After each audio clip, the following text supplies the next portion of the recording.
कहते हैं जो दूसरों के लिए गड्ढा खोता है उसमें वो खुद ही गिरता है। ऐसा ही हुआ चीन के साथ। चीन के 4000 फाइटर जेट बेकार हो गए और वो भी अचानक से। तो वहीं दूसरी तरफ बाइडेन के बहुत गुस्से और नाराज होने के बावजूद क्वाड में भारत को रोक नहीं पाए बाइडेन। तो वहीं अचानक से बाइडेन को करना पड़ा भारत के लिए ऐलान। जानेंगे क्या है मामला, इसके अलावा बहुत कुछ। आइए जानते हैं इन खबरों को विस्तार से। क्वाड में 4 देश हैं। 4 देश में से 3 देश ऐसे हैं जो रूस के खिलाफ बयान दे चुके हैं। वहीं भारत के ऊपर लगातार दबाव बनाया जाता है कि भारत रूस के खिलाफ बयान दे, पर अब तक भारत ने रूस के खिलाफ न तो कोई बयान दिया है और न ही रूस के खिलाफ भारत जा रहा है। इसके कितने कारण हैं ये सभी जानते हैं। सच्चाई ये है कि भारत ने रूस के साथ भी अपने संबंध वैसे ही रखे हैं, तेल गैस और कोयले की खरीद बरकरार रखी है। तो वहीं अमेरिका के साथ डिफेंस समझौते भी बढ़ रहे हैं। यहाँ तक कि अमेरिका $500 मिलियन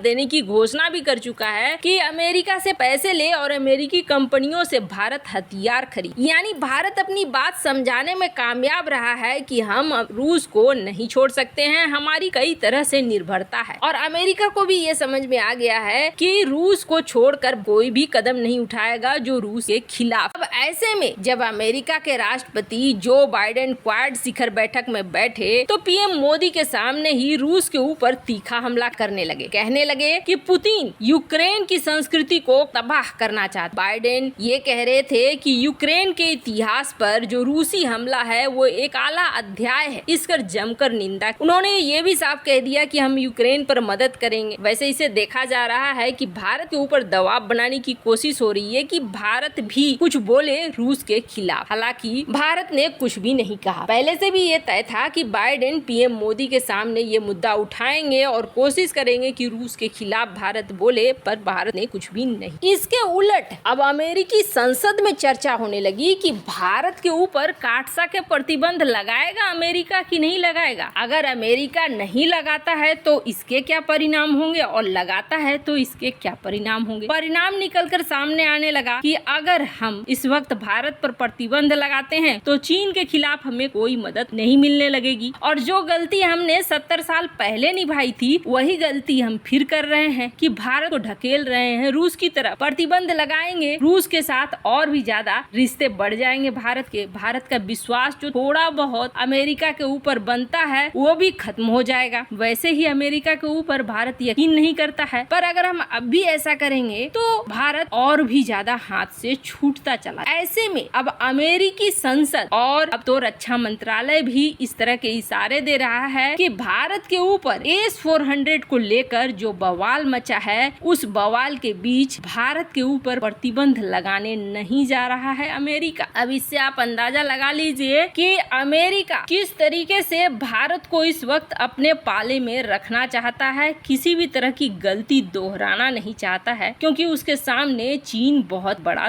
न चाहते हुए भी अमेरिका को भारत के साथ खड़ा होना पड़ रहा है। हालांकि तुर्की को यह बिल्कुल भी बर्दाश्त नहीं होगा। तुर्की जरूर सवाल करेगा कि काटसा से भारत को क्यों छूट मिल रही है, भारत के ऊपर क्यों नहीं लग रहा है, मेरे ऊपर क्यों लगा। अगर भारत अपनी सुरक्षा के लिए कर रहा है तो मैं भी तो सुरक्षा के लिए कर रहा हूँ। पर यहाँ तुर्की को समझना होगा कि भारत की कंडीशन अलग। ओटोमन साम्राज्य का खलीफा बनने का सपना देख रहे हैं तुर्की, और सच्चाई ये है कि भारत इस वक्त पूरी विश्व राजनीति की केंद्र बना हुआ है। दोनों में अंतर तो है ही। वहीं सबसे बड़ी समस्या शुरू हो गई है चीन के लिए, और चीन की इस समस्या का उजागर किसी और ने नहीं कर दिया है बल्कि एक एयर शो में खुद ब खुद चीनी थिंक टैंक ने कर दिया है। जो इतनी बड़ी समस्या है जो समझ लीजिए कि चीन को पूरी तरीके से तबाह कर चुका है, चीनी वायु सेना को भी। को याद होगा हमने आपको अपनी पिछली खबर में बताया था कि चीन लगातार साइबर हमले कर रहा है रूस के अंदर और रूस से डेटा को चोरी कर रहा है और उस चोरी की हुई डेटा का पूरा एनालिसिस कर रहा है। रूस है दोस्त चीन का, इसलिए इस तरह के हमले की आशा रूस तो नहीं कर सकता था, पर चीन ने ये हमले किए। उसे लगा कि रूस शायद बहुत सारी बातों को छिपाएगा और ऐसे में रूस की छिपाई हुई बातें बहुत बड़ी तबाही लाएगा चीन में। तबाही लाने के कई कारण है। एक तो बहुत बड़ी प्लानिंग कर रहा है चीन, ताइवान के ऊपर हमला करने के लिए और उसे अधिग्रहण करने के लिए। और चीन को इस प्लानिंग में सबसे ज्यादा मदद कौन करेगा? वो करेगी चीनी वायुसेना, चीनी नेवी और चीन के साइबर हमले। तो 2-3 चीजें हैं जो बेहद महत्वपूर्ण है और उनमें से एक है वायुसेना और वायुसेना में इस्तेमाल होने वाले फाइटर जेट, क्योंकि यहाँ पर फिर रोल बदल जाता है। जब रूस और यूक्रेन की लड़ाई शुरू हुई थी ना, तब चीन क्या कर रहा था? उस समय वो ये दिखा रहा था कि देखो भारत किस तरीके से पेट्रोल खरीद रहा है, भारत तो गुट निरपेक्ष रह रहा है, गुट निरपेक्ष रहने से समाधान तो होगा नहीं। सिर्फ और सिर्फ चीनी प्रोपेगेंडा चारों तरफ फैल रहे, लेकिन चीन को फायदा नहीं हुआ। भारत को फंसाने के चक्कर में खुद ही फंसता चला गया चीन। पूरी कोशिश की चीन ने भारत और पश्चिमी देशों के साथ